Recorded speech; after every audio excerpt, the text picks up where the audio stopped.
We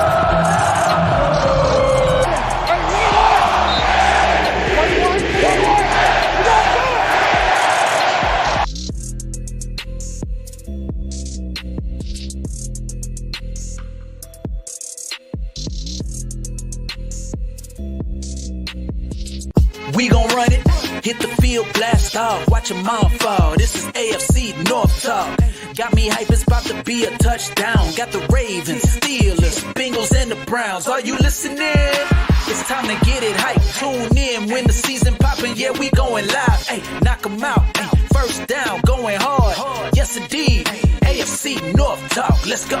Ay, AFC North talk. Welcome to another edition of AFC North Talk. Here we are, me and Ace. Don't worry about it. I know everybody's been calling for a guru. Guru says he's not sick today. He says that he's coming soon. He's on the barber, getting his, he has to look presentable. You know how it is. And Q's on his way as well. So don't worry. We here. Ace already was taking some shots there with the Texans in spaces.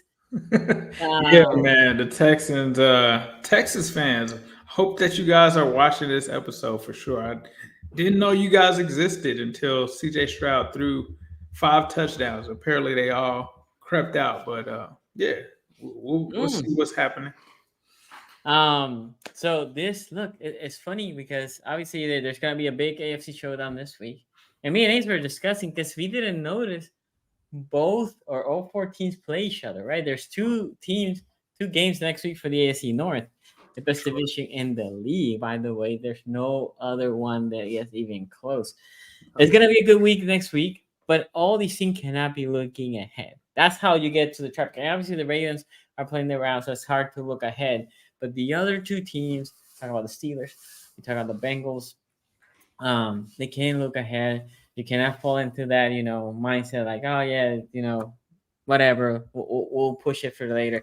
So we're gonna start. By the way, the polls out there: Bengals, Texans. Oh, before I get started, I did want to say thank you for all veterans for all you do. I'm privileged to work with a lot of military personnel, and we appreciate your support. What you do for us, the sacrifice. On this Veterans Day, we appreciate y'all. Thank you for what you do. So I appreciate it. So I wanted to wear my, military cap. Appreciate everything y'all do. Okay. That being said, Ace, we were talking. I know T. Higgins is not playing. I saw the Texans injury report super long, but I don't know who of these guys are playing or not. Yeah, a lot of them are not playing. Big CVS receipt. They're on their injury report, man. It's a lot of people. Nico Collins is a guy that's probably out for this game, but literally it's like who's in this game. That list is a lot shorter than if I were to say who's probably out from this game. But I will say this, I respect the Texans. I respect CJ Stroud. I know that he's a guy that's been doing some things, turning some heads in the league to what he's been doing, right? And this guy's coming off of a 470-yard game, 5 touchdowns, no interceptions, not playing like a rookie at all. Very similar to what I saw with Joe Burrow. Now, Joe Burrow didn't throw for 470 yards and 5 touchdowns in the game, but I saw a similar kind of trajectory from week to week, 300-plus passing yards every week and stuff like that. So I do like what Houston has going on. But when I look at the rest of what's going on, that defense – looking at some of the splits, man, the passing defense is 22nd in the league on the road. You look at their total defense, they're 19th on the road. The scoring defense is a little bit more impressive because they're 10th on the road. And when you look at the red zone defense, they're actually number 10 as well. The issue is they're going against a team like the Bengals, right? Joe Burrow and this team has really kind of caught a little bit of fire as of late. And when I'm looking at it, this Bengals offense now, the splits are starting to improve. The passing offense is 11th right now at home in the league. The red zone offense has been hot. They are 6th in the league. And the surprising thing is the Texans offense has not been able to score in the red zone. They're 27th in terms of that production on the road. So for me, what this game really comes down to is the defense. A lot of people are talking about offense in this game, because it is Burrow, it is CJ Stroud. But the thing that I like about the Bengals in this kind of situation with T. Higgins being out is, okay, you're going to focus on Jamar Chase. But we saw last week, Joe Burrow's been able to spread the ball around. You've got tight ends that you can feature now with Irv Smith. You've got Tanner Hudson. You've got some young receivers like Andre Yosivas, who would be replacing T, that already has 2 touchdowns. You got Trenton Irwin, who can be a dependable guy. Like this, to me, is going to make the Bengals a little bit harder to defend in this aspect. You still got Joe Mixon as well against a run defense in Houston. That's okay, but they don't run the ball at all on offense. Like they're going to make it one-dimensional, and that's why I say that this is going to be a defensive game for the Bengals, because I think this is going to be another Lou Anarumo versus CJ Stroud kind of situation. And they've got a rookie offensive coordinator over there in Houston as well. I think that the edge really goes to Lou. Like you're talking about a guy that's played against a guy like a Patrick Mahomes, a Lamar Jackson, a Josh Allen. He's got a decent resume against good quarterbacks. So I get that CJ Stroud's good. He's not that good, though. He's not Lamar. He's not Patrick Mahomes. He's not Josh Allen. So, like, this is a guy that has a good pedigree, especially when it comes to the second half of defending quarterbacks and not making it easy. That's not to say that quarterbacks can't be productive against him, but he just doesn't make it easy. Like CJ Stroud's not going to go out there and see one look and get the same look the whole time. And I think that that's going to be a big difference for them in this one. The offense, I think, will continue to stay hot, especially against this Texans defense. You know, the Texans, for me, with so many injuries, who are they going to have out there? That secondary is depleted right now. The entire team is depleted right now. And when you have backups playing against some of these guys like Jamar Chase, it's just not going to bode well for you. Like, I'd like to see Stingley play for them. If I'm a Texans fan, you probably want to see Derek Stingley go against Jamar Chase, because those are guys that have a history, played at LSU together, kind of had a rivalry. Like, if anybody can possibly slow Jamar Chase down, it's probably Derek Stingley, but he is coming off the hamstring injury. So we'll have to see about that. Their offensive line is solid. Like, they're pretty good at sack percentage. They're 6th best at home or on the road, excuse me. And then the other side, though, is the offensive line pressures. They're allowing the 24th, or they're 24th, so they're allowing the 8th most in the league in terms of pressures. That's something that this Bengals defensive line is going to have to take advantage of. And with a guy like Sam Hubbard being out, I actually like that this gives Myles Murphy, the rookie, an opportunity to get some snaps against that offensive line. And I think what has happened with Osai? Because I haven't heard much from Osai. So Joseph Osai has kind of got demoted the last game to Myles Murphy. So the way that it was set up is you had Trey Hendrickson, you had Sam Hubbard. They were getting the majority of the snaps. Then the third guy was Cam Sample, and it was only leaving like maybe 9 snaps for Osai and 9 snaps for Myles Murphy, which with those snaps, they just both weren't effective. So what they did last week is they gave Myles Murphy, I believe, 18 snaps and kind of phased Osai out. I think that you may see Osai because they are down Hubbard. I think you could see Myles Murphy and Osai split those snaps. But Myles Murphy, to me, is the more intriguing prospect right now, because I don't know if it's the ankle injury with Osai, but he just hasn't looked right. Whereas Myles Murphy, he's an athletic freak. Like, he doesn't have many moves. He's got a bull rush. He's got a spin move. His issue is getting more moves, but he can beat people with his athleticism. He's got 1 sack on the season. He almost had a near sack last week. He looked really good, and he's also good against the run. So they're going to need some play from Myles Murphy, I think, this week with Sam Hubbard out. But Trey Hendrickson going against Laramie Tunsil is going to be a matchup to watch for sure. But I just think that this Bengals team, where they're at right now, the road that they're on, knowing that they have to play the Ravens, they're not going to overlook the Texans, but they're going to try to get out of here with a quick win and get focused for the next game. I'm going to take the Bengals here. I think the Bengals defense and Lou Anarumo, I keep saying Moo, are gonna have the advantage in this one. I think that they'll be able to slow down CJ Stroud. I think CJ Stroud still probably has a pretty decent game. I don't think it's gonna be the Tampa Bay game though. That's not. I don't see that happening. So I think you'll see somewhere in between the Tampa Bay game and the Panthers game. from CJ Stroud. But I think the Bengals get out of this one with a dub. Yeah, one thing that they have to think, right? Because the one thing with Tampa's defense is solid. I think Yep. they do get overhyped because they talk about Tampa like one of the best defense in the league. I think they're solid to good. I don't know about best defense in the league. I think the Bengals are a better defense. So, as you said, the disguisement of pressures, and if you can get constant pressure, that's what we did to Stroud. Right now, he was there his first game, right? But as a rookie, you start putting pressure on them, they don't feel comfortable, and that's where mistakes happen. I think in this game, you will see CJ making a couple mistakes, throwing the ball, to the opposing player. I also think on offense for the Bengals, I don't see too much resistance. I think they're gonna move the ball. Now, we're talking about D'Amico's a great coach, and he's a great defensive coach. Yep, for sure. But the talent that he had over there in the Niners and the talent here is not there. And he's building a good team. Like for being a rookie coach from when that team was last year to where this team is already, the progression you can see. So there's just no dig on him, but you can only do so much with the talent you have. Plus with the injuries, I think the Bengals are a superior team.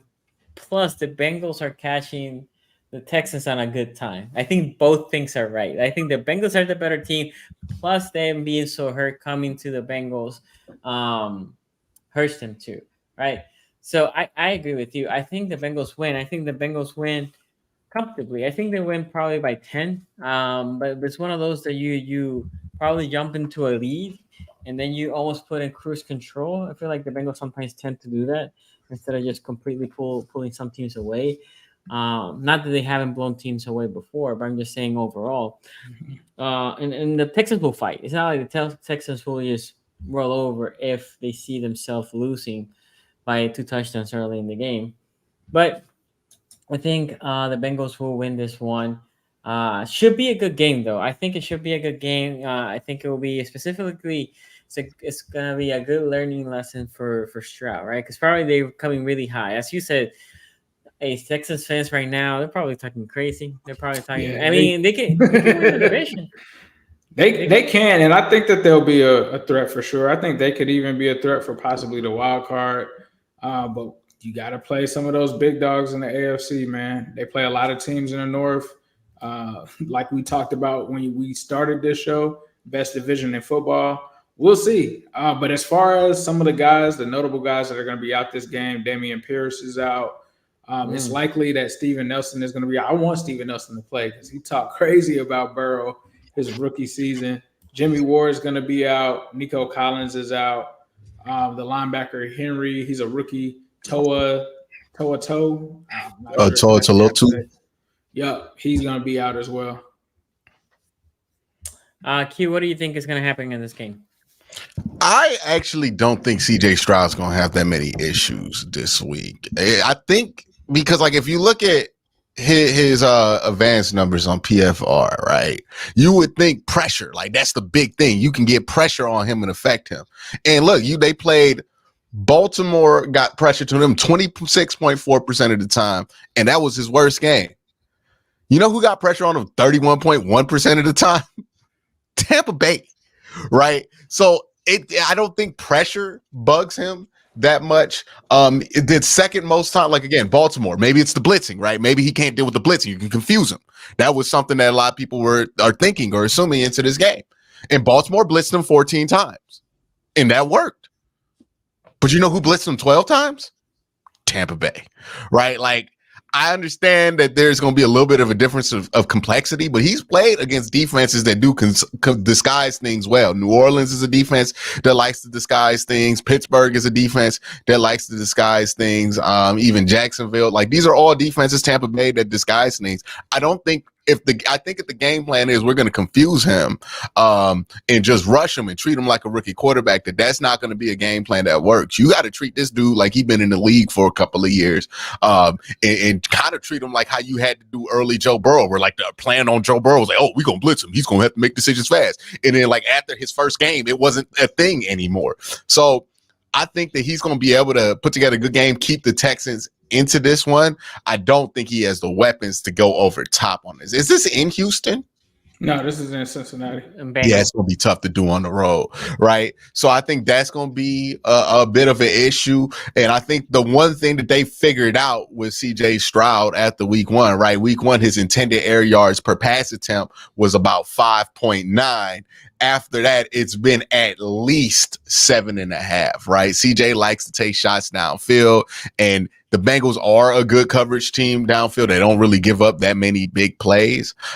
So, you know, I think this is going to be an interesting test for CJ. How long can you stay patient before you let one rip? Because I don't know if this is the week where you want to be super aggressive coming into it. But he got to play a game. I think CJ going to be fine. I think it's just he don't got the weapons around him to overcome if Cincinnati is also playing a good offensive football. And that's where I see the bigger problem is for Houston is on that defensive side of the ball. You know, there's some good players there. Will Anderson, everything else. But Will Anderson has not been as spectacular at the edge rush position that CJ has been at quarterback. And that's going to be the difference in this game because they got Joe Burrow on that side. So I think the Bengals get out of here. But I do anticipate this game is going to be closer. And I think Bengal fans will feel at some point in the fourth quarter that they could lose this game. Like, I do think that the Texans are going to come in there and give them a little bit of a scare for real. Oh, okay. So you have it. Bengals winning and a tight one. Yeah, I think the Texans like possibly have to lead in the fourth quarter though, and then Joe Burrow comes back. Like that's what I mean by actual scare. Like, hey, yeah. Too close for comfort. Too close for comfort. Yeah. This game is at 1, right? So we are both. So all teams are playing on 1. Yeah, all 3 teams this week are gonna be playing on 1. That's crazy. How is this Browns Ravens game not a 4:00 game? I don't know. At least at 4:00, you would think. Especially, look, not they couldn't flex us to Thursday because the Ravens already played next week's Thursday. Although you can play 2 Thursday night, but the league did last week or yesterday was kind of bad, right? Like if there's any game to flex. And by the way, not to deviate too much. The problem is, don't they? Well, Chicago has had a national TV game, right? You don't have to have a national TV. Oh, that they got rid of that rule. They got rid of that. Yeah, they got rid of that rule. Wow. By the way, so we can't say much about the quarterback of Chicago. I mean, that kid was like, I don't even know, from the couch, undrafted. But we're talking about the young Bryce Young. Yeah. He looks rough. It looked rough. Bryce Young's he has a long way to go to be decent. Like if he gets to the point where he can be a reasonable starter, like. I don't know. Like, did you watch that game, Ace? Because I was watching him. I'm like, I don't really see that much of a difference between him and Desmond Ridder, except Desmond Ridder's bigger and faster. No, he looks so tiny. Dude, he looks so... I couldn't watch that game. It was illegal for me to watch that game, bro. Yeah. Dude, I couldn't all the things that make Bryce Young special are gone. The vision, like, it doesn't matter. I saw things where I'm like, he just didn't see it because it was in the middle of the field and it's moving too fast for him. Maybe he catches back up and this is like a Tua situation, but man, Tua wasn't this bad when he first started. And I'm just saying right now for Bryce, dog, I hope it turns around for him because I thought he was a spectacular player in college. But man, for him to get decent, it's a long way for him to go. And I know people first instinct gonna blame the Panthers. Man, Panthers ain't got nothing to do with that. Like, I think the organizations do deserve some blames when like these quarterbacks don't go well, for sure. But good quarterbacks will be good quarterbacks. Yep. And bad quarterbacks will stink. You're not saving anybody, right? Because you put them in Kenny Pickett in a good organization right now. We all know what's up. Except for Guru, like, you know, like at times, like sometimes Guru will be on that train with us, but like it's just the good situation. Baker Mayfield was in a good situation for a very long time. Good offensive line, best offensive line you could buy. Eventually, it mattered that he wasn't good, right? And it's gonna matter if you're good. CJ Stroud wasn't in a great situation, but you know what matters? He's good. He could put the team on his back. So all of a sudden, we think that's a great situation. Bryce Young, on the other hand, we thought that was a better situation than what CJ was going to, and it turns out, nah, man, Bryce is not it at this point.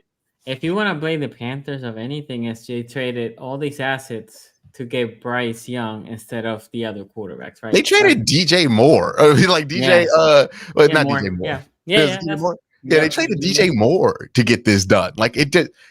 Imagine trading all those picks to a team to get the first overall pick, and then that quarterback that you traded for gets beat by Tyson freaking Bagent. Yeah. Like I said, you don't analyze the Chicago quarterback because he is whatever he is. At he played Division II football last year. It's crazy. Losing to Badger is nasty. Yeah. He's a rookie too. Yeah, that's what I'm saying. He wasn't the best rookie quarterback on the field. He was undrafted too, right? Badger. I imagine, dog. I don't. So. Where he played Minnesota State Southwest? Yeah, something like that. I think he was undrafted. And no, that guy is transitioning to the NFL better than you, and you played at Alabama in the SEC. Mm-hmm. That's not good. Dude, I don't care. There was a moment Monte Sweat tackle, or I don't know if he's sacking, but it looked illegal. Like he looks so much bigger than Bryce. Like I was like, oh my God. At this point, I wouldn't be surprised if Devontae Smith was much bigger than Bryce Young. I mean, he looks so tiny. At least yesterday. Like I knew he was undersized. But because Tua, think about Tua. Tua looks Tua's locked up. Like that's the thing. Like you can't be small and he getting his haircut right now. Yeah. I was wondering what was going on. But you can't be small and skinny in the NFL, right? Unless you play wide receiver. Devontae Smith has proven that, right? It don't matter. And they got him next to AJ Brown, which is hilarious. But you can't be small, not just small. That's Kyler Murray. People call him small all the time. Kyler Murray built like a running back, though. Like he's rocked up. I don't think Bryce can get rocked up like that. Because also, one of the things I pointed out in pre-draft, he spent 3 years at Alabama. And he looked the same year one that he looked in year 3. Yeah. And if he had the genetics to get big, it would have happened. You would have seen some evidence of it during his stay at Alabama. He going to be like that for the rest of his life. And you know what that looks like? One of the greatest XFL quarterbacks of all time. Okay. So since Guru is right now in the middle of his cut, let's talk. We have a couple. He got like 45. He just jumped on. Did he just get on there? How many? Okay, Q. This is a question for you. It says, "Hey Q, should the Browns be aggressive in the coin toss and take the ball and score, or send the D out to get a stop first?" I would advocate to get the ball first because I think the game plan should be to make the Ravens uncomfortable. How do you make the Ravens uncomfortable? You're not going to be able to dictate the pace of the game or the tone of the game without the ball, right? You got to get the ball here. And if I'm the Browns, I try to just tell Geno Stone you're going to be covering the back end of the field this week, right? I'm not going to let you crash down on this stuff. I'm not going to let you come in on no. We about to throw this deep 9 on you first play of the game, and you about to be running that way. Like, all game to make coverage. Like we're going to test you and see if you can really play free safety or if you're just playing strong safety at the free. Like we're going to come at you that way. That's what I would do because it's important to set the tone, right? The Ravens want to come in here and play their game. But if they go down the field in 7 minutes doing their Raven thing of like throwing a little thing and a little chunk here, move the palm, hit the night, kind of chess game that they like to play on the offense and defensive side of the ball, they're going to dictate the pace of this game. And you're playing at home, on the road. You're not going to have that chance to change momentum that often. So you want to come out here and get the ball rolling downhill and make the Ravens uncomfortable. And the best way you could do that is by executing well offensively. And that'll slow them down, especially if you get it in the way that you want to get it, right? If you get a big chunk early in this game, that could get them to calm down on a lot of the stuff that they want to do. Then you can hit them with the middle run stuff. But that's your way to kind of test and see if you could do something versus Baltimore, is to be aggressive against them and show them I'm not really afraid of you, because I think they kind of rely on the fact that you don't want to test them downfield and that you don't want to hold on to the ball and try to get them deep. I think they kind of rely on that image. So you want to show them that you're willing to come out there and play some football against them. By the way, I know this question wasn't for me, but if what you state, Ellett Taylor, is true, then yes, you want to take the ball first because you're saying, should they take the ball and go score? Well, if you guarantee a score, yeah, you want to do that. Of course, you want to score. I think like if you can guarantee a score, you want to score first. Yeah. Anyway, so But even the chance, I think, is better. Laura here says, I think the Baltimore Ravens Brown game will be hard fought. I still think the Ravens will win, but we have to have respect for the Browns deep. I mean, I said it last week or in the last show that all these defenses are good. Like right now, like you respect to all. You cannot say, well, you respect all these teams' defense. Browns have a historic defense. LJ has no chance. That's from Great Flow. Okay, let's move on to the Steelers game. We'll start that way. Guru can finish on the other side. The Steelers play probably the easiest game of the North this week. They play the Packers.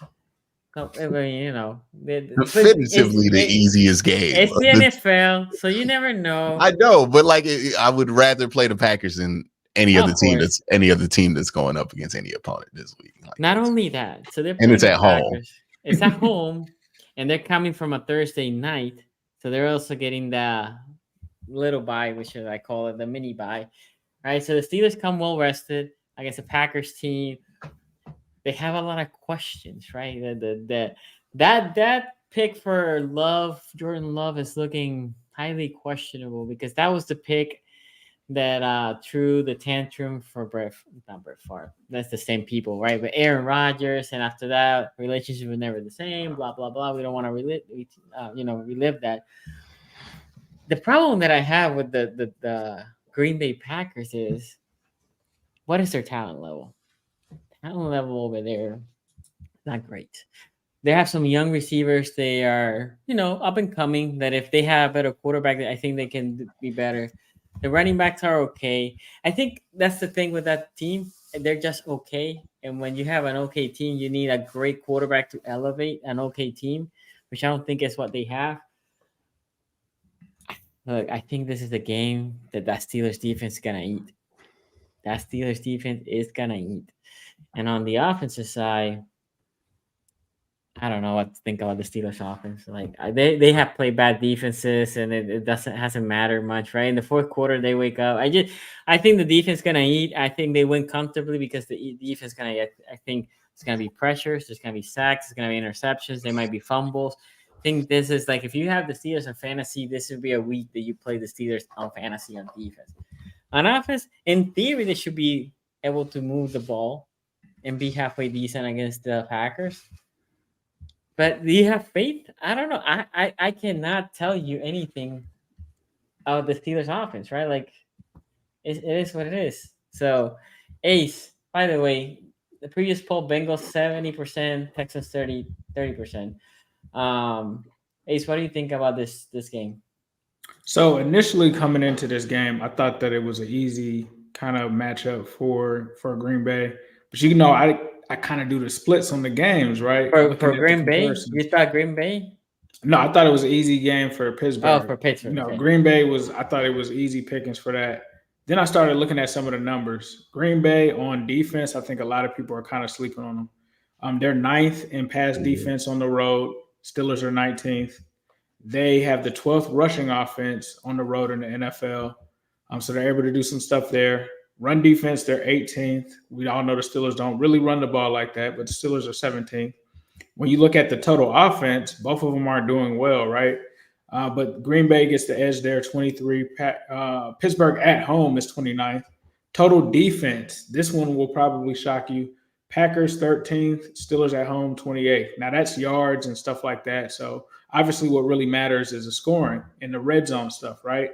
How many times are people scoring in the red zone? Against both of these teams, they're both good in the red zone on defense. Packers are 6th on the road. Steelers are 4th at home. Here's the other thing. Scoring on offense, right? I said both of these teams aren't really good at scoring. The red zone scoring for Green Bay, they're the 3rd best team on the road in the NFL. The Steelers at home are the 28th best. A lot of this game is going to come down to red zone scores, red zones opportunities, and stuff like that. The scoring offense, Green Bay, despite the struggles of what they've had, they're 13th. The Steelers are 28th.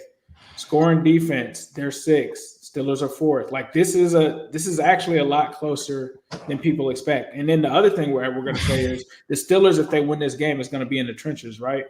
The offensive line sack percentage, which means like the offensive line that allows the least amount of sacks is at the top, right? Green Bay is number 1 in the league, which I had no idea that they were. Steelers are 19th. Offensive line pressures, which comes down to what pressures they allow and hits and hurries. They are 8th best in the league on the road. The Steelers at home, 28th. For me, I want to go with the Steelers. I think it's going to be a lot closer than people expect, though. I didn't know. Obviously, you look at Green Bay and you see 3-5, but I think that this is a team that can challenge Pittsburgh on the road, just because of, like somebody said earlier, what are we getting from the Pittsburgh offense? What are we getting? Are they going to be able to score? They can't score against regular defenses. Are they going to be able to score in a good Packers defense? Now, the thing about this game that makes me feel less likely that Green Bay is going to win is that they're missing 2 of their best players on defense, in Quay Walker and Jair Alexander for this game. So is this going to be a George Pickens game? Can he do something against them? I think the Steelers, because they're a better team and because they can fluster that quarterback and Jordan Love, I think that they end up winning this game. But it wouldn't surprise me if the Packers caught them slipping, if they cannot put enough points up on the board and do their thing, because they're playing a good defense, dog. And it's an offense that we haven't seen really do many things. Now, could TJ Watt get a strip here and get them in the field position? Sure. But we're going to have to see it, man. We're going to have to see it. So I'll take the Steelers narrowly in this one. I think that this will be actually a lot closer after looking at the numbers. But I still think that the Steelers at home, I don't think Jordan Love's ready for that. He's struggling this season. And that's what just keeps sticking out of my mind is, yeah, they can score better, but this is TJ Watt. This is Alex Highsmith. This is that Steelers home crowd. I don't see Jordan Love going into that environment without being rattled and turning the ball over. So with that being said, I'm going to go with the Steelers. Q. I would make the argument that, like, if I think a lot of their scoring numbers are inflated by the first 3 weeks of the season. If you look at the last week's week 4 against Detroit, they got 20 points to a 14-point loss to Detroit. Monday Night Football, they only scored 13 versus the Raiders. They had a bye week and played Denver, one of the worst defenses in football, 17 against them. Minnesota last week, they got 10. And then they just came off of a win versus Los Angeles where they got 20 in there, but they're not been a consistent unit. Like, this team is just as capable of not scoring as Pittsburgh is, and Pittsburgh's kind of up and down in that same way. I honestly think that they're just not good. I mean, I don't even look at this it's obvious they're not good. They're 3-5. But they're also horrible on the road. I think they've won 1 game against the Chicago Bears on the road. That's it so far. And they're just not a good road team, in my opinion. And then to not only go on the road, but to go on the road in Pittsburgh, it ain't happening for no Jordan Love. I'd be shocked. Like, Pittsburgh will have to have the meltdown of meltdowns on the sidelines. Like, maybe if like George Pickens like pulls an Antonio Brown and like just quits the team in the middle of the game, like maybe something like that happens. But even then, I still find it difficult for Pittsburgh to find a way to lose this one. I say this all the time: competence creates wins in the NFL. This Green Bay team on the road is not competent. They are very not competent. And Pittsburgh at home is very competent. So I just don't see Green Bay having anything in their arsenal to overcome that this week. And I think Pittsburgh is going to win. It'll probably be close for like 3 quarters, but I think eventually they'll end up getting a comfortable 10-point lead to end this game out. Okay, Guru, I don't know if you can hear us. I don't know if this is a good time for you to come in. So we have three of us for the Steelers, and then which is nasty. We're all on the Steelers bandwagon here, but okay. Well, we'll let Guru come when he's ready. The fan base, where is this? The fan base has it 51% now. Green Bay. Oh, it just went to the side. Steelers over Green Bay. I think this is gonna be a good game.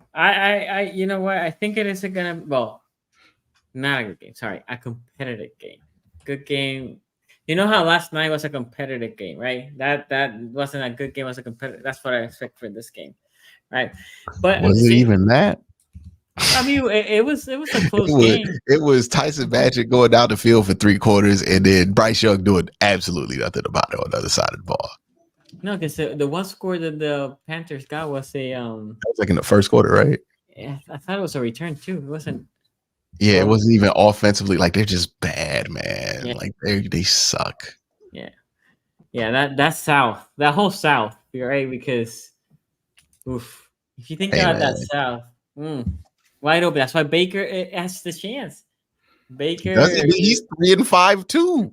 Yeah, well, this is like, it's literally Atlanta who just lost to Josh Dobbs with no prep. And the 5, right? Who employed Derek Carr at quarterback. Right. It's not. There's nothing great coming out of the division. Yeah, that's South. It's been like this for a minute too. Ooh. Even when Tom Brady was there, right? Like, it stinks. Look, Tom Brady attracts bad divisions like out of nowhere. Okay, well, since Guru's not here, he can come back and recap that. Let's talk about the showdown, the AFC North Showdown we have this week. Browns, Ravens, hell of a game. The only thing I'm gonna say here before later I have more, but I'll throw it to Aces. He's the unbiased person in this one. This for me doesn't matter who loses unless the one team gets blown out. I don't think there's no shame for neither team to lose this game. This is going to be a competitive game for two really good teams. Unless somebody gets blown out, that's a different story. But if whoever loses by 3, 4, even by a touchdown, you come out hating life because you just lost to a divisional opponent. But at the same time, as we're talking about 4 of the best teams in the league in this division, but Ace. Tell me, what is your expectation for this game? I think this game is going to be close, man. I think it's going to be a typical AFC North showdown. I think that, this game is going to come down to a game of inches. I truly believe that. Looking at a lot of the splits, this is another one where it's close. You talk about both of these teams having top rushing offenses. The Browns, number 1 on the road. Baltimore, number 2 at home. You talk about the total offenses on the road. I've talked about how good that Browns offense is on the road. Browns total offense 4th, Ravens 3rd. So these teams are really going to match each other. The run defense, they're both tops in the leagues in running, but their run defenses are also good. Browns on the road are 5th, Ravens at home are 9th. So these are 2 top 10 defenses on that side. Now, where it does get a little tricky is the Ravens pass defense at home is 8th. Browns are 24th on the road. We'll have to see how that matters. But as I say, it comes down to a lot of red zone scoring. Browns on the road, 3rd best in the league. 8 Ravens at home are 8th. Then you got the scoring offense. I always talk about that Cleveland road offense, number 1 in the league. Ravens number 6 at home. Like this team, this matchup between both of these teams is going to be a good one. I can't wait to see it. The one thing though, the Ravens scoring defense at home, best scoring defense in the NFL. They don't allow too many people to score anything at all. Cleveland on the road, however, 27th. So how is that going to balance out? We didn't get to see this matchup the way that we should have saw it the last time, right? We had DTR. And when I was looking at this game, I wanted to look at the historical nature, right? Because everybody's always saying one team has your number, this team has your number. When you really look at it, 4 out of the last 5 seasons these teams have played, they've split. They've split except for the exception of one year where the Ravens swept the Browns. 2020. So me looking at this, man, with the Ravens already winning the game and them having the historical thing of splitting, I like the Ravens, but I think that the Browns are going to have to try to get that win, man. I think that they're going to try to do the split. So I'm going to take the Browns in this one on the road narrowly. I think that this is going to be a defensive game, in my opinion. And it's going to come down to, can the Browns stop Lamar? Can the Ravens stop Myles Garrett? I think we're in for a masterclass here in AFC North football with this game. I'm going to take the Browns just because of the splits. Q. Be interesting this week. See what happens. I think really this game is going to be a tug of war for the first first quarter and a half. It's going to be two teams just rapidly and forcefully trying to dictate the pace of this game back and forth. So it could get ugly at times. It's definitely going to be a really physical game. The matchups that I care about in this game are this. One, we know that they're going to triple to double team Myles Garrett on almost every possession, right? 70% of his possessions are going to be double to triple. So it's about what those other guys can do to create pressure. Now, there is a chance that Myles does what he did against Indy, where it's like, oh, you're going to double me. It doesn't matter, right? That's always a possibility with Myles Garrett. He's that kind of guy who can break your protection plan. But also, it's about what's Zadarius Smith going to do, right? He's kind of motivated. I don't know how many times he's been back to M&T Bank Stadium since he's left, but this is the first time he has it with some pizzazz on it, right? With some oomph. And I don't know if he's ever been back, right? Because he's been on the Packers and then he was on Green Bay. I mean, the Patriots, Minnesota. right? No, Minnesota. So he's been in the NFC. So he might have never played you guys in the bank since he's left. Not in the bank. Yeah, you might be right. So this will be a return game for him and for Clowney, on the other side. Clowney's going to be trying to gun back at the Browns, gun back at his former teammate, and Deshaun Watson, right? So that's to be interesting. Browns are out their two starting tackles. So that's tough, right? DeJuan Jones, he might be out. If he doesn't play, that hurts, right? And then also the left tackle, Jedrick Wills, is on IR, so he's going to be out for at least 4 weeks. So that's tough there. They're going to have Garyon Conley, but I do think that they can salvage enough here against the Ravens because it's not like the Ravens' edges or anything that should really dominate and dictate the pace of the game. You look at the interior of these guys, they still got Joel, they still got Ethan, and they still got Wyatt Teller to handle that interior pressure. And I think Deshaun Watson being back does a lot for the kind of protections that you need to have in there, because what do the Ravens like to do? Like they like to overload, confuse, and get a free runner because of all that overload and confusion. That was happening all the time with DTR in there setting the protections or PJ Walker. But Deshaun, veteran quarterback, he should be able to get that handled to a relatively decent level to where it's not going to break the game for them offensively. Defensively, the Browns have to come out here and trust their game plan and be aggressive, right? You got to go downhill. You got to get at Lamar Jackson. You gotta close the door on him, right? You got to close that pocket in on him and make him claustrophobic this week, because if you do, good things tend to happen, right? That's where you get the wide receivers dropping the ball because their ball's not coming when they think it's going to come. And, when it's not perfect, those guys can't make plays, or, the ball's a little off. So they can't make the adjustment in the air that they want to, or you get Lamar to be a little bit loose with the football in the pocket, fumble the ball. When you apply pressure, that's your best possible plan. It can also get you burnt, right? Lamar, there's no 100, like we always talk about these game plans as if like, oh, if you do this, there's no chance that you fail and lose this game. No.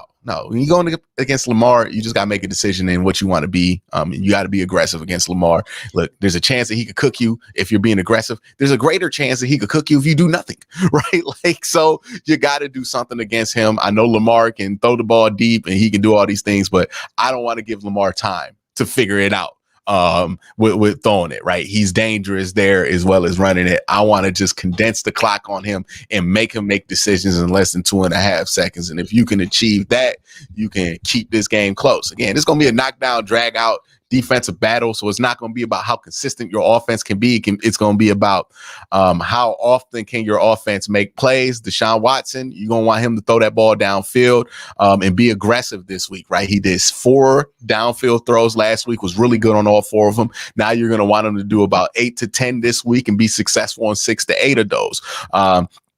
If he can do that, you'll be in a good position. And I think this is a unique game where it's going to be this much of a defensive battle that the skill set of the quarterback matters more than the overall consistent greatness of the quarterback, right? Because we all know that Lamar's playing better than Deshaun Watson right now, but Deshaun does have that deep ball over him, right? That's the one thing that Deshaun has not lost since coming back. He's always been great at throwing those deep balls, getting those chunks downfield. And I think the Browns' second time against this Ravens defense and offense is going to be a huge help to them.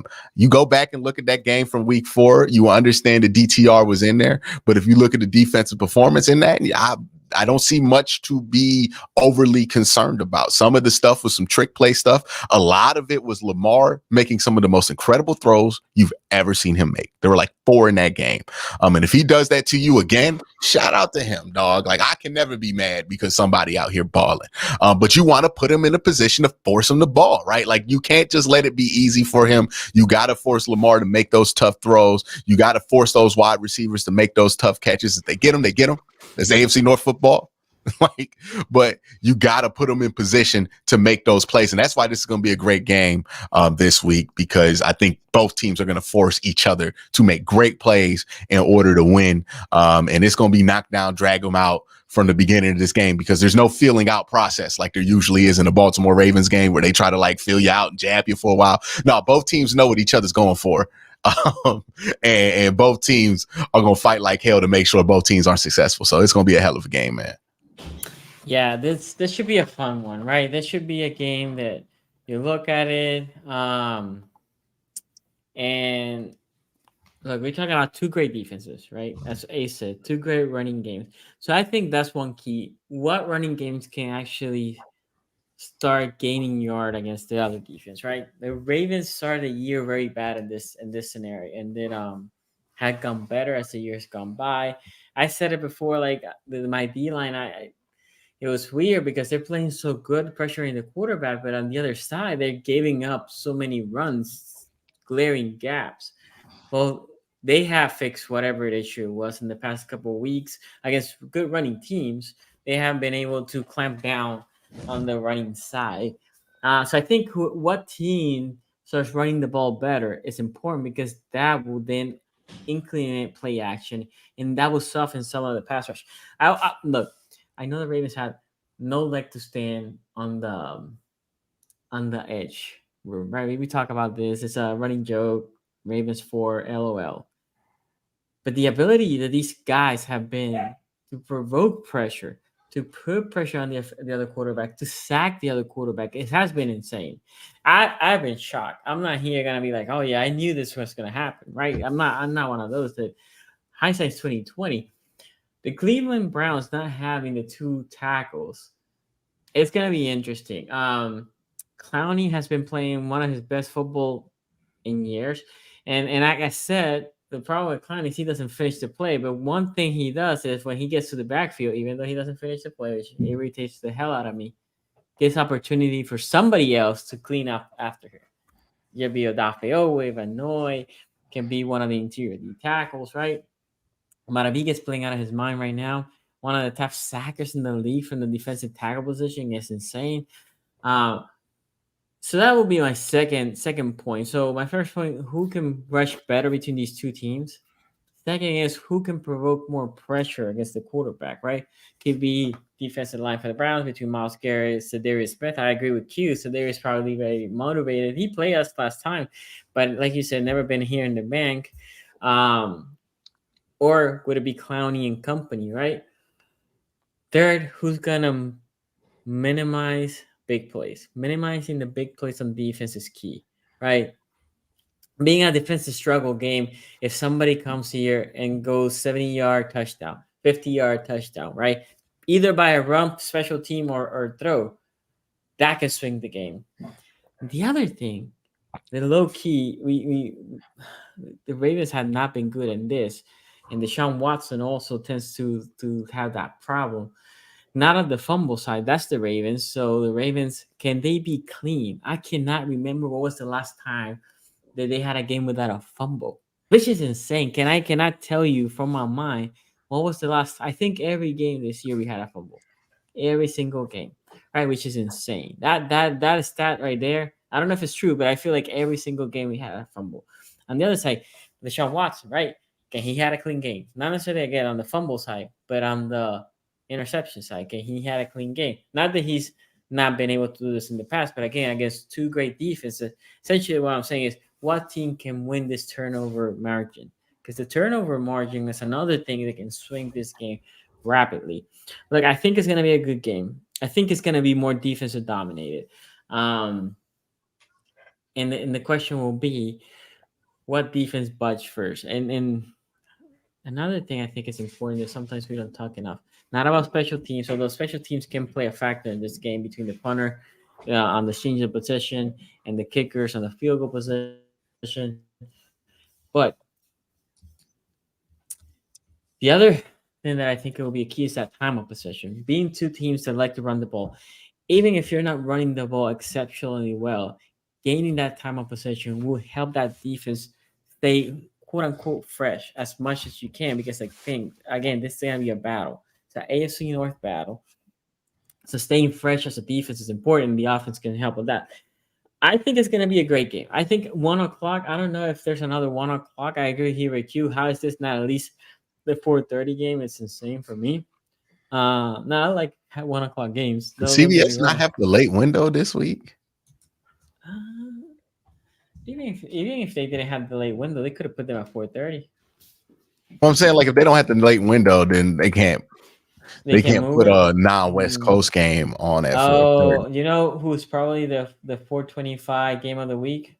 Cowboys Giants. Not that it's gonna be a good game, but God, that's probably gonna be that's a 4:25. Gross, bro. Look, you want to know the next 3 points? So 4:25 Cowboys. Yeah. Sunday night Jets and Raiders, and Monday night Bills and Broncos. That's your primetime specials right there. How does Ravens and Browns didn't get at least? Well, anyway, can't wait until that Black Friday game, guys. You know, hey, it's coming. They tried to sell them Bengals and Steelers, and they said no. I'm like, all right. It's a 1/3. Yeah, it's a crappy game. It'll get much better next week, man. We get the Vikings and the Broncos. Why are we getting the Broncos on national TV 2 weeks in a row? We knew they were bad coming into this season. Like, there's no excuse. There's no excuse for this. Why did they give them these national TV games at the end of the season if they're not willing to flex them? It doesn't make any sense. At least we get Cincinnati and Baltimore on Thursday night and Chiefs Eagles on Monday night. Why is that Monday night? That should be Sunday night. That's a good one, Monday night. Now, I guess ESPN wasn't letting go of that one, right? No. Nope. Do they have a draft for these like national TV games? I think they bid for them, don't they? Don't they all like bid for the game? Who's like, you know what we need to bid for? Broncos, Vikings. I would have put a bid on that one. That seemed like a good idea. Like, there was at no point. And then it's Josh Dobbs versus Russell Wilson in a game where I'm not sure if Russell Wilson's the better quarterback. Is it a hot take? Not really. I mean, Dobbs is not great either, but Wilson has been kind of. They should have flexed that one. You know what? Josh Dobbs is not better, but you you feel better about Josh Dobbs because you like him, right? You know what I mean? You don't like him. You're not paying him. Yeah, you don't even like watching Russ no more. Russ no fun to watch. Like, nah, man. It's just what is it? What are these games that they're putting on? Everybody wondering why these national games have been so bad this year is because they putting all the bad ones on national TV. Yeah, I don't know why. So something else that I did want to mention. You mentioned about Geno Stone. Geno Stone will be playing this game. For the injury report for the Ravens, I had it here. Yeah, Marcus Williams is back, right? Marcus should be back. The one that is questionable, they hurt himself on Thursday, was Marlowe. Marlowe hurt himself Thursday. So I think, or my expectations were. How did he hurt himself? He pulled his hammy. Oh, that sucks. So T. Higgins type action.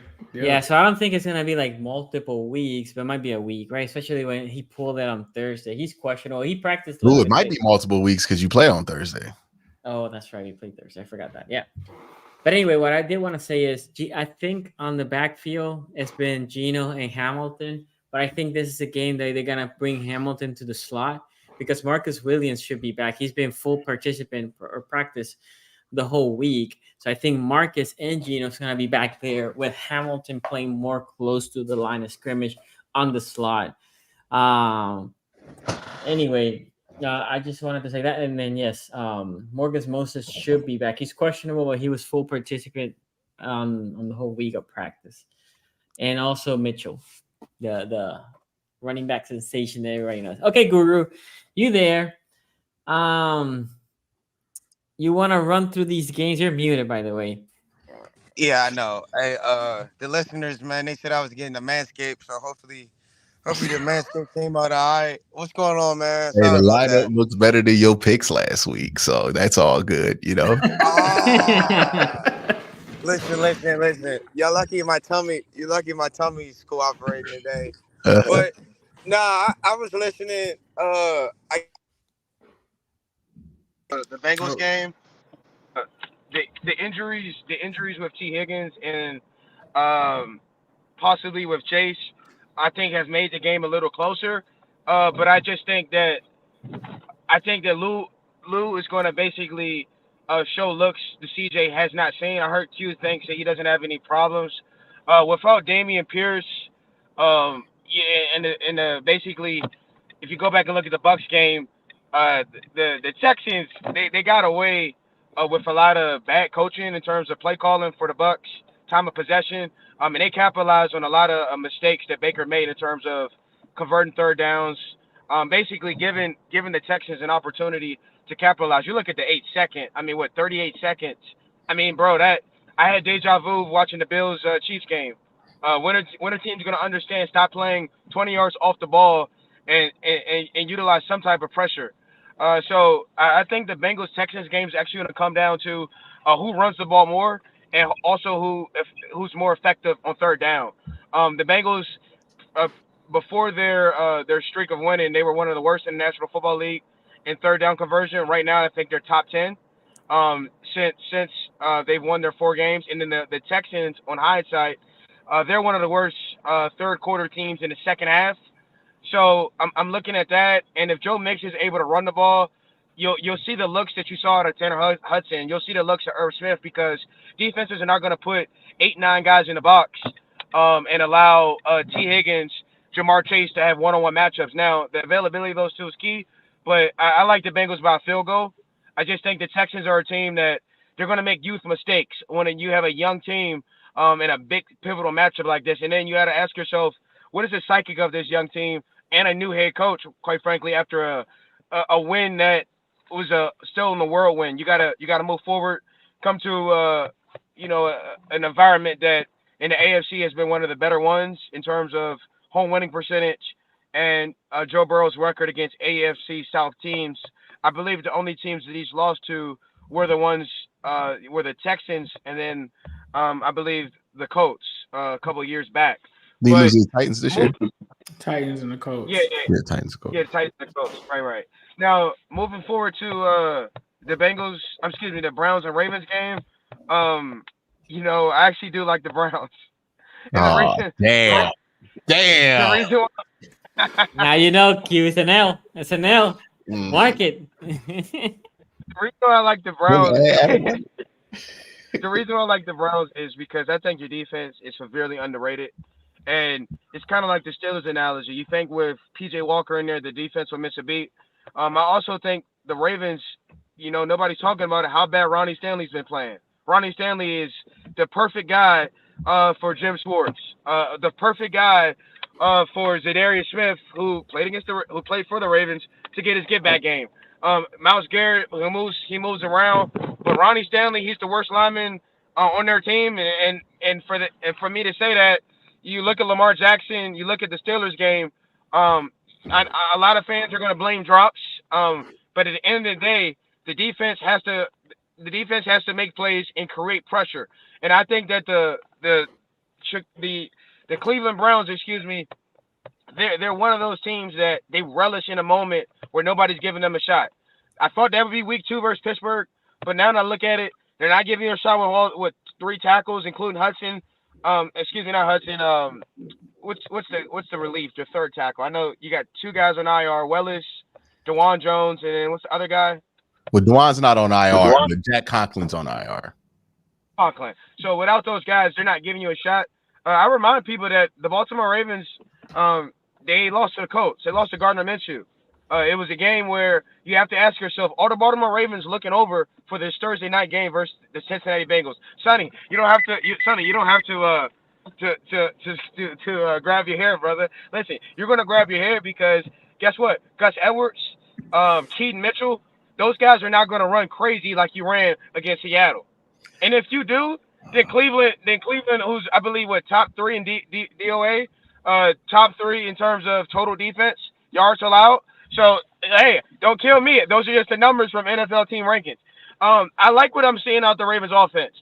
My question is your defense going to be able to be consistent enough for 4 quarters? You have a tendency, like the Arizona Cardinals game, you don't like to press detonate. You don't like to press the kill button. You like to keep guys in the game, and I'm just asking you to not do that on Sunday, or Deshaun Watson might find himself with an opportunity to go down for a late game-winning drive. We didn't press the kill button last week either, by the way. We didn't press that kill button last week. No.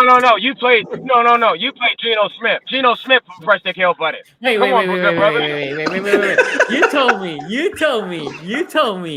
This is what you said. I'm just gonna quasi-quote. You said, well, you guys haven't played anybody. I said, like, what happened with Detroit? You said, well, Detroit failed me. They weren't that good. But Seattle, you will see. That's a different story. And now you're moving the goalposts again. I'm not even disagreeing what you're saying about the Browns defense. I'm just saying you were like, no, not Geno. Geno wasn't great either. It's like, you know who needs a goalpost move, Sonny?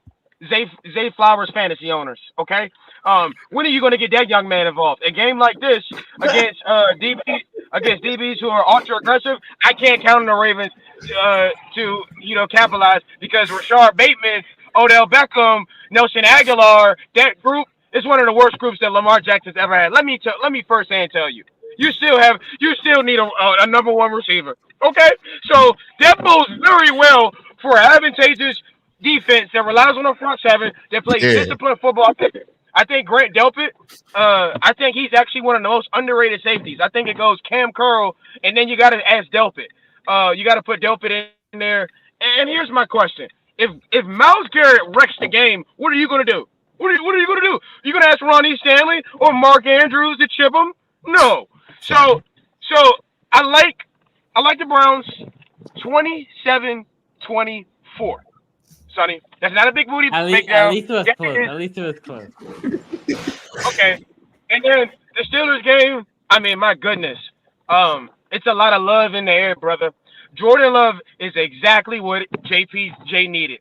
He needed somebody where he can finally get a multi-pick game. I'm calling that for JPJ. And I think that Aaron Jones coming back is going to be the only reason why the Steelers don't win by 14. He's going to keep them in the game. For all the Kenny Pickett haters, guess what, guys? I agree with you. The kid has to play better. But when you got T.J. Watt, you have Alex Highsmith, when you have Cam Hayward coming back, Keanu Benson getting his first start because Montravius Adams is hurt. You're asking Jordan Love. I saw Quincy. He told you how many points they're scoring. I mean, it's a bad matchup for the Packers. Their only opportunity is going to be if Rich Bisaccia, who I think is one of the best special teams minds, calls a fake punt, blocks a field goal, or if Kenny Pickett turns into turnover Kenny. Kenny Pickett is the 7th best quarterback in terms of protecting the football. I know you guys want 7th best passing yards. I know you want 7th best multi-touchdown. The kid is turning into Alex Smith, Trent Dilfer, because he understands T.J. Watt, Alex Highsmith, they're going to give me a chance. Yeah, I know, Sonny. Trent Dilfer gave you PTSD the last time you ever won a Super Bowl. I know, good brother. It's okay. I'm here to remind you. Last time we won a Super Bowl? No. That wasn't the last time. It was. Yeah, it was. I'm not. No, we won with Flacco. What are you talking about? I'm not giving you the John 3:16 Super Bowl, good brother. Sorry, the lights went off. Come on, man. We were killing them until the lights went off. He's not wrong though. Ray Lewis did have deer antler spray, so that whole run has to be canceled out. And don't tell me that deer antler spray ain't go to Joe Flacco, because like I ain't never seen Joe Flacco play like that ever again. Have you? It doesn't matter. We won the Super Bowl. You know what? Jim Harbaugh was still in signs to make sure his brother got to the Super Bowl. Or But maybe I think, John gave him the original tips on it. But I think the Green Bay Packers. I think the Green Bay Packers might just be exactly what Kenny Pickett ordered. Jair Alexander, Quay Walker is out. You remember they traded Rasheed Douglas to the Buffalo trade deadline, so they're starting cornerbacks with Eric Stokes on IR already, the young man from Georgia. You ask yourself, if George Malik Pickens Jr. doesn't get active this week, how many lockers will he kick? How many Instagram followers will he still have on Monday? But I think the way Deontay Johnson's playing, the way the run game looked, shout out to Broderick Jones starting at right tackle over Chuks Okafor, ran for 166. I expect that to continue. Also, I'm monitoring Kenny Clark's availability. If Kenny Clark's not on the field, Green Bay might be in trouble. I respect the opponent, but I'm going to go 28-14. I'm going to go 28-17 Steelers. But, the Matt Canada on that sideline, I'm not ready to pump the toot the horn about that. And I'm excited that the Steelers have an opportunity to be first place in AFC and AFC North. There's and no me to way. be a- Can't do it though, even if we lose. Well, if I've already forecasted you'd have 2 straight losses because the Oh, Bengals are coming. okay. The Bengals are coming to the bank. You're, The you're, Bengals are you're, coming. you're looking 2 weeks ahead. I see. He's dropping spoilers. Yeah. Yeah. you seen it already. Well, listen, it's subject to change. How about that? It's always something to change. Guru, by the way, brother. I know Guru played DB. At some point he played defensive back. Why do you think he played DBQ? Because he answered your question about moving the goalpost by switching to another player to move another goalpost. That is elite defensive backing. Have you seen Richard Sherman or Undisputed where they was like, yeah, it's easier. And then it was like, Richard, you play wide receiver with the DB. He's like, because I wanted to make sure I control my own destiny. I'm like, that's why Richard Sherman one of the greatest defensive backs of all time. Because don't nobody know how to backpedal into an interception like a defensive back. And that's what Guru was doing right there. Look, you backed him into a corner. He backpedaled into cover 2. He ain't worried about it. Yeah. Hey, Save Flowers fantasy. Hold on, Q. Hey, Q, you better, because I'm walking into my house. 1 second. Hey, Q, you better relax because if you don't play cover 2 Sunday, Nelson Aguilar might burn you up. Nelson Aguilar led the AFC North in receiving yards at one point this season. Yeah, like week 2. Yeah. How about that? Yeah. Around there. I was about to say, if Nelson Aguilar beats us up, then I got more things I'm probably mad about. I think this is a little nasty, man. I'm gonna revert my pick to the Ravens, man. This is a little nasty. It was all for the Browns. It was all for the Browns. I'm gonna take the Ravens. I know Ravens fans, you don't think that I like you, but I didn't know about Cleveland missing the 2 tackles. I did not know about that. I'm gonna go with the Ravens, man. Ace, is it because of the 2 But I hope the tackles, Browns. or is it because Guru's prediction? Ace, no, you can't do that, Ace. You cannot, and here's why you can't do that. Because now they're gonna be in the trap talking about you're coddling. We can't coddle. They gonna be trying to say that we just haters, man. So I'm gonna make it even 2-2. I think anybody can win this game. I hope that the Browns do win the game though, but I'm picking the Ravens. I do have a question, Q. What is your realistic expectations for Deshaun Watson? And when do you get to the point, Q, if you haven't already, where enough's enough? When I say enough's enough, you're fed up. You're fed up with Deshaun Watson. I kind of feel similar to. I would give him. Wasting a good defense, stuff like that. I think you'll get a good evaluation of him once we get to the Broncos game. That's when I'm like, okay, the real evaluation starts with him. Everything now that happens, it happens with the asterisks. Good game, okay, cool. Let's see what happened. Bad game, cool. Let's see what happened. But I deal with it with the asterisks until we get to about 3 weeks out of this injury. So we can see, make sure there's no excuse in that evaluation. That's fair. Okay. That's fair. So, Guru, so just to recap, you had the Steelers, the Browns, and the Bengals. Yes, sir. Okay. Oh wait, Sorry, brother. wait. Hey, look, we accused Guru of being biased, and he Yeah. finally picked 2 AFC North teams to win. I know. Right. Yeah, see, look, y'all Oh, don't. one was forced. One was forced because I'm trying to be a better. He could have predicted a tie. yeah, I guess he could have. He could have predicted a tie. You know, he didn't go tie there. He definitively picked the team. Like he didn't even waffle on it. That's right. He didn't waffle. That's right. Yeah, no waffle there. So he picked the team to win. So you know what? Y'all give him his respect in the chat right now, man.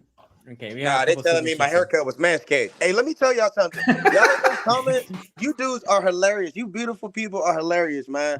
Trust me, I got big boy pants. I do wear a belt, but you know, it's okay. Professor Chaos here says the Broncos owner is the CEO of Walmart. I don't think it has anything to do with it because they don't get any extra money for being on primetime. Here's what I'm saying. If they had the CEO of Target, I bet they have more wins. You know what I mean? Oh man. Okay, so then Professor Chaos said, "Heck yeah, Guru, this is your week." Professor Chaos is a Browns fan. We will Guru until next week because next week we're not gonna agree with Guru. Like next week we're gonna have to have a disagreement because I'm pretty sure we're not gonna. Oh yeah, it's gonna be Steelers, Browns, Bengals, Ravens. All AFC showdown. All AFC showdown. What did the polls look like, Sonny? Pause. So the poll for come on now, let me be obscure. Right, so the poll currently that is running is the Ravens Brown, and it's tight. It's 53-47 right now, so it's like that's very close. The other ones they went for Green Bay, also 52-48, and then the Bengals Green Bay. No, they went from Green Bay. Y'all gotta stop it, Chad. 52-48. 52-48. Chad, y'all wild. Chad is wild. 52-48. No way. Had the Steelers ever won a poll, man? The Packers were winning, but I think at the end the Steelers might have passed. But it was close. It was close. Okay. Dog, y'all gotta chill on them. I'm trying to find it because it's in the chat. That's crazy. If anybody remembers, you can put it there, but I can't go that far. And right now, Ravens 53-47. But the Bengals were 60 something. I think 67. I think it was. Okay, so Ray Rex here says, "Well, Guru likes the Browns. Now I know we'll lose. Q. If we lose this game, I'm bringing this up in the chat Sunday. It's his fault. Hey, if the Browns survive, runs for 200, it's Guru's fault. If the Browns survive, a Guru and Adam Rank win prediction. They're the greatest football team of all time. Their destiny. There's a destiny." Yeah, team like they made Adam Rank right. Like, yeah, man. Okay. Like, you know, if they could do that, they're the greatest football team of all time. We'll see. All jokes aside, I think it's gonna be a great game. I'm looking forward to it. I'm sorry, I'm at a charge, but can I ask a question? Sure. Yeah. Let me start off with this. Who's the best corner in the AFC North? DB? Yes, cornerback. No, there's a lot of. It's Denzel right now. It's Denzel. I don't know. You can maybe make the argument, but it's Denzel. Denzel's number one corner. He's doing number one corner responsibilities. If you're gonna try to argue that Joey Porter Jr. is the number one corner when he just got snaps 3 weeks ago, good luck, bro. Good luck on that. I actually think Taylor Bricks is playing well. Taylor Bricks, CTB. Yeah. Hey, you would trade for Denzel Ward yesterday. Okay.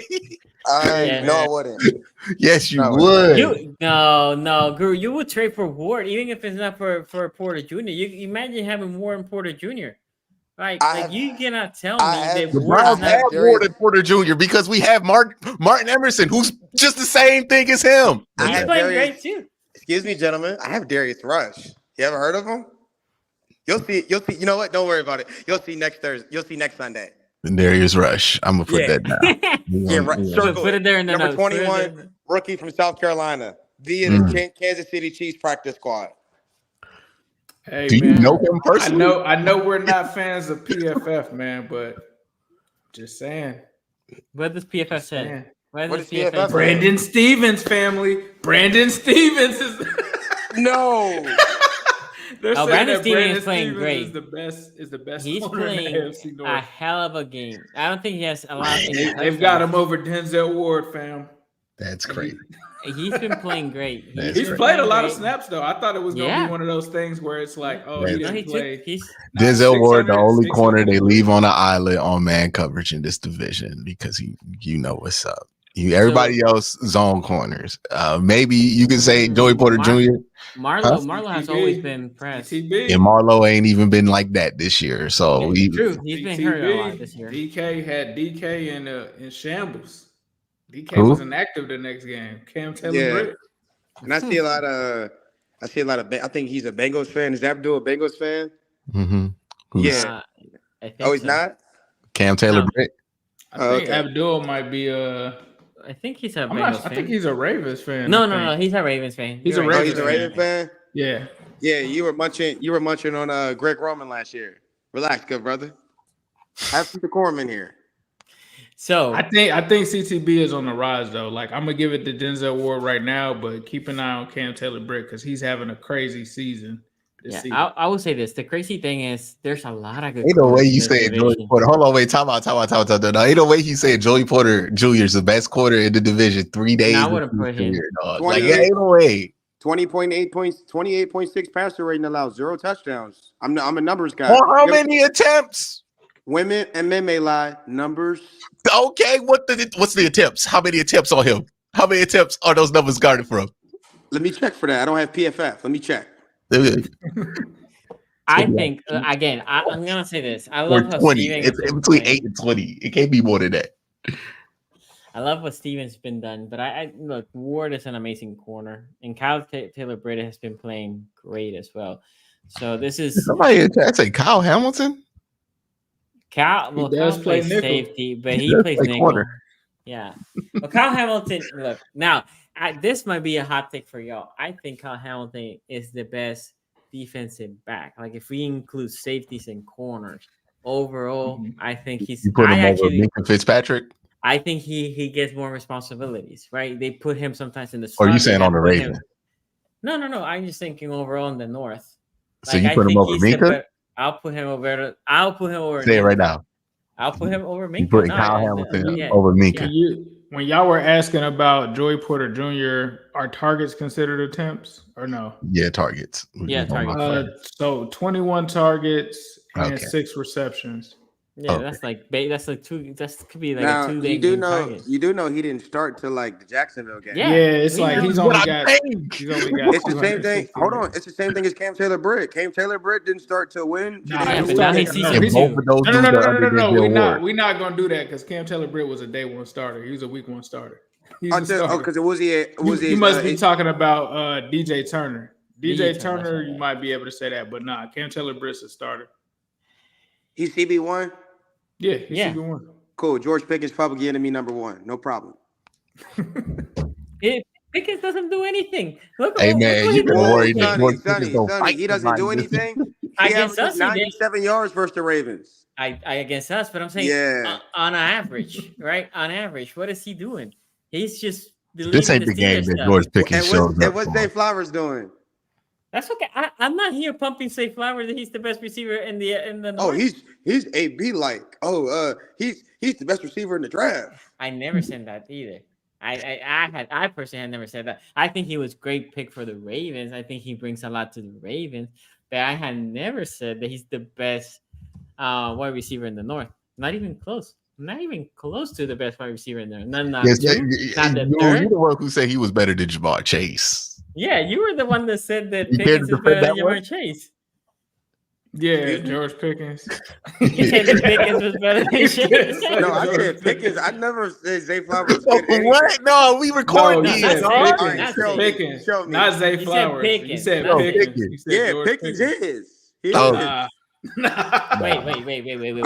Okay. You I said thought wait. Jamar Chase- I You thought said Jamar you're a Chase gotta data. get it. You said you're a data guy. Where's the data? But I thought Where's Jamar the Chase not numbers? get his foot in bounds too.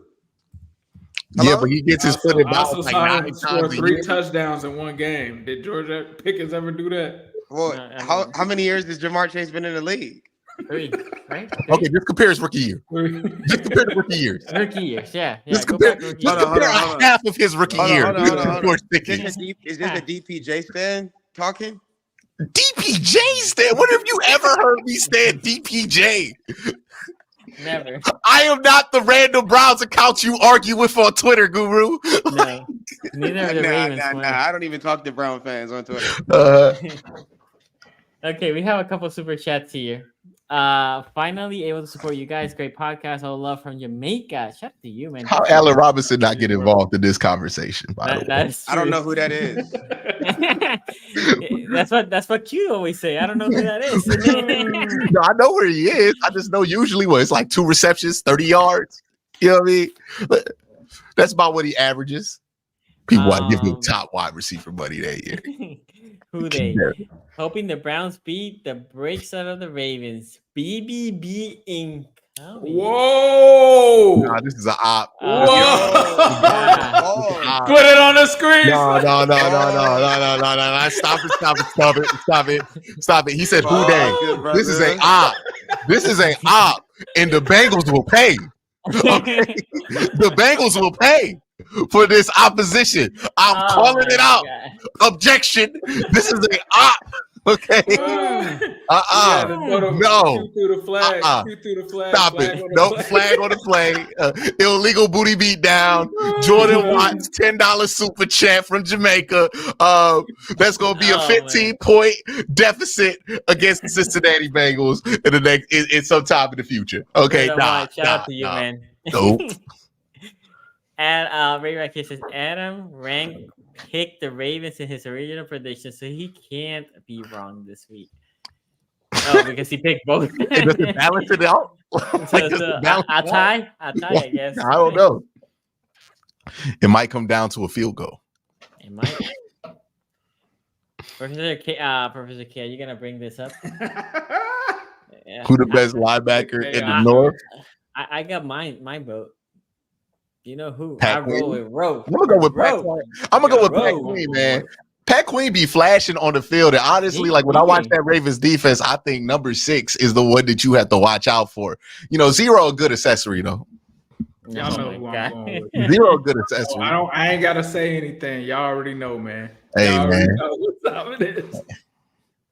Bro, by the way, check the numbers of this defense from before Rowe and after Rowe. Coincidence, pure coincidence. Pure coincidence. And you know what? You know what that coincided with? What? Pat Queen taking that step individually, and that's what it was, dog. Like they needed somebody to handle the dirty work, so Pat Queen could be special, and that's what Roquan Smith is. He's really no different from Anthony Walker. Okay. He's just a cleaner. He's just an accessory to crime. He a dude that's gonna be around the play, but never be at the play. Go check the leading linebacker in interceptions since 2020, fam. Come back to me. You throwing Jermaine Pratt in there or Logan Wilson? Which one is that? Wilson. That's Wilson. 55. You already know. Because look, Wilson and Ace knows. I always have to put this guy. He knows I love him. If I'm not trolling, it's definitely Rowe right now. Like if I'm being for real, it's Rowe. It's JOK. Wilson is amazing, by the way. Y'all know if you followed this podcast for a while, I wanted the Ravens to draft Wilson. Like Ace knows this too. Yeah. And obviously it happens to me that the players that I like a lot that I want the Ravens to draft, if they don't draft it, AFC North it will draft. Yes, you had a mock draft where you drafted T. Higgins too. Yeah, I know. But I will also be clear. T. Higgins coming out of Clemson wasn't my favorite receiver. Hey Sonny, I got a serious question. Is Lamar Jackson the leading rusher in the AFC North right now? He might, but he hasn't rushed this year as much. I know he was leading the Ravens in rushing yards for a while. Yeah, because he ain't a Steelers rusher. You know it's not a Steelers rusher. Yeah, it's not. Najee Harris. Okay, so how many times has the Ravens ran for 166 or more in a game? 166. Last game we almost hit 300. Last game we almost hit 300 yards. Almost or did? No, because we took a knee. Yeah, we took a knee. Bro, you got to stop using the Seattle game. Bro, Seattle, they're not good. That's the latest. They're not good. What are you talking about? That's like last week. They're not good, okay? Look. You brought up the Colts. Okay. The Colts happened in week 3. How much did you run versus Steelers? It sounds also like week 4. By the way, that's a meme over there. Why didn't you just start with that? Yeah, yeah, right. Oh man. Okay, right back here says Emerson and Ward are 4th and 5th in the NFL in QBR allowed by CBs with minimal 20. So Joey Porter doesn't account for Doesn't this. even It's 25. qualify. You can't even. Yeah. You don't even qualify for this conversation until next week. Maybe Exactly. next week. For real, Disma says someone called. That's a Raven fan. That's a Raven fan. No, he's not. Father Disma. I think he's a Steelers fan. I think he's a Steelers fan. He's a Steelers fan. Okay, yeah, we are. AAA or Flag on the play. There you go, good brother. But let's get a pause right there, good brother. You better than that. Just get a pause. But he might be saying it for the Steelers, right? He might, because he doesn't say what team. He might send it to the Steelers. Come on. We just did the booty beat down thing. What did the community vote for us this week? What did they pick? I'm sure they picked Green Bay 60, Steelers 40. It was 52. Last time I checked, I can't go back. See what I'm saying? It was 52% Green Bay. Still not enough. Still not enough AFC North community. What are you doing? All right. So Bengals and the Steelers. Okay. Now look, I wouldn't do that if I was playing AFC North games next week. Let me be honest with you. Not an official BBB. BBB. Never hit the screen. Just going to stay for the record. Never hit the screen. I just read a report. Icon is there. Does not. I just read a report that Derek Stingley is going to be on a snap count. Let's do it. The snap count. Sucky. Derek Stingley. Yeah, Aaron Wilson. We're gonna test that hammy out. Good luck with that. We're gonna test that hammy. Just make sure Jamar Chase. Just make sure that Jamar Chase been using that heating fad. I saw him on the sideline Monday night. Dog, I forgot about Derek Stingley supposed to be. That was a nasty. He been in the hyperbolic chamber, so he good. Oh, Dante. He got his TL on. This is nasty by Dante here. Dante, he says that. So Dante's saying that you not speaking truth. Basically, he's saying you're trolling all the time. Okay, cool. So Dante, if you want the truth, and you said I had a mental block, I'll take the mental block away when Lamar Jackson finally beats the Steelers. How about that? We got to deal. Has he never beaten the Steelers? I think he has. 2019, and he didn't beat us. He beat Mason Rudolph. He took him to overtime. Oh, so that does count. That does not count, actually. Like, if you beat Mason Rudolph, that doesn't count. He's never beat us. So Duck Hodges counts. That's why I have a mental block, because I have PTSD every time I play the Ravens, because I know it's a win. And do you think Mason Rudolph should be the backup instead of Mitch Trubisky, Guru? I think so. I believe Quincy Carrier should be the backup instead of Mr. Trubisky. Man, anybody. So I've never seen. Have you seen anybody that's still in year 9, year 10, still make the same reads? Hey man, shout out to him. Get that check, Mitchell. Hey man, shout out to Cleveland next year. No problem. Oh, hey, look at our quarterback room. Mitchell ain't gonna be in that quarterback room, Guru. You know what the same thing is? Trubisky was out of the league, and then the Bills basically signed him as a backup, and that was good enough for the Steelers to go. You get crazy cover when you suck as a top 5 pick, and you fit all of the characteristics as a quarterback. He is a pocket passer. All he did was spend 1 year sitting behind Josh Allen. People are like, he might be reformed. Like, he didn't play like ass the year before. Like, he didn't get somebody fired. Like, I don't know why people be falling for this, dog, every time. We gonna win games with Baker Mayfield. Yeah, man. If we could do that with him, we would have kept him. Like, Sleep Leo says Deshaun Watson is back. Brown's gonna win and surprise you. By the way, I don't know what surprise. 3 people here picked the Browns, and then Ace reverted back to the Ravens, but 3 picked the Browns. And I said it was gonna be a close game. I mean, to be fair, Q and Guru also said it was a close game, but I don't think it's gonna be a surprise. Right, like I don't know, on the road, no 2 backup tackles. It's hard to sweep. It's hard to sweep. Yeah, it's hard to sweep. But man, oh man, you gonna be mad about that. Like, that one would be one that Raven fans would be mad about for a disproportionate amount of time. I'll be mad if unless you lost to like Kenny Pickett. Like that's the only thing that I can see. That's what I was gonna say. I was mad when we lost to the Steelers because we shouldn't have lost that game. Yeah. There you go. You can blame the drops. Go ahead. I've been hearing it every day. I'm not gonna say anything else. I'm just saying we lost fair and square, right? It's not like there was somebody else to fix the game or whatever. No, we lost that game. We I, lost that game. I Hey, hate that the Guru, Week 18 game. real question. Go ahead, bro. Like, how long you giving Kenny Pickett? Like, what if he looks like this for the rest of the year? Are you gonna be ready to get off of that? If Kenny Pickett looks like this the rest of the year, Yeah, like up and down, do we win kind a of playoff high. game? Hmm? Do we win a playoff game? No. Well, then no. Yeah, if we Okay. don't win a playoff game with Kenny Pickett this His year, face. I can see us going after a veteran quarterback and bringing us for competition, or I can see them going into Cousins. drafts and using like a 5th or 6th round pick. Jacoby Brissett. Might turn into a Brock Purdy. Jacoby Brissett to the Derek, Steelers. the question is PJ Walker.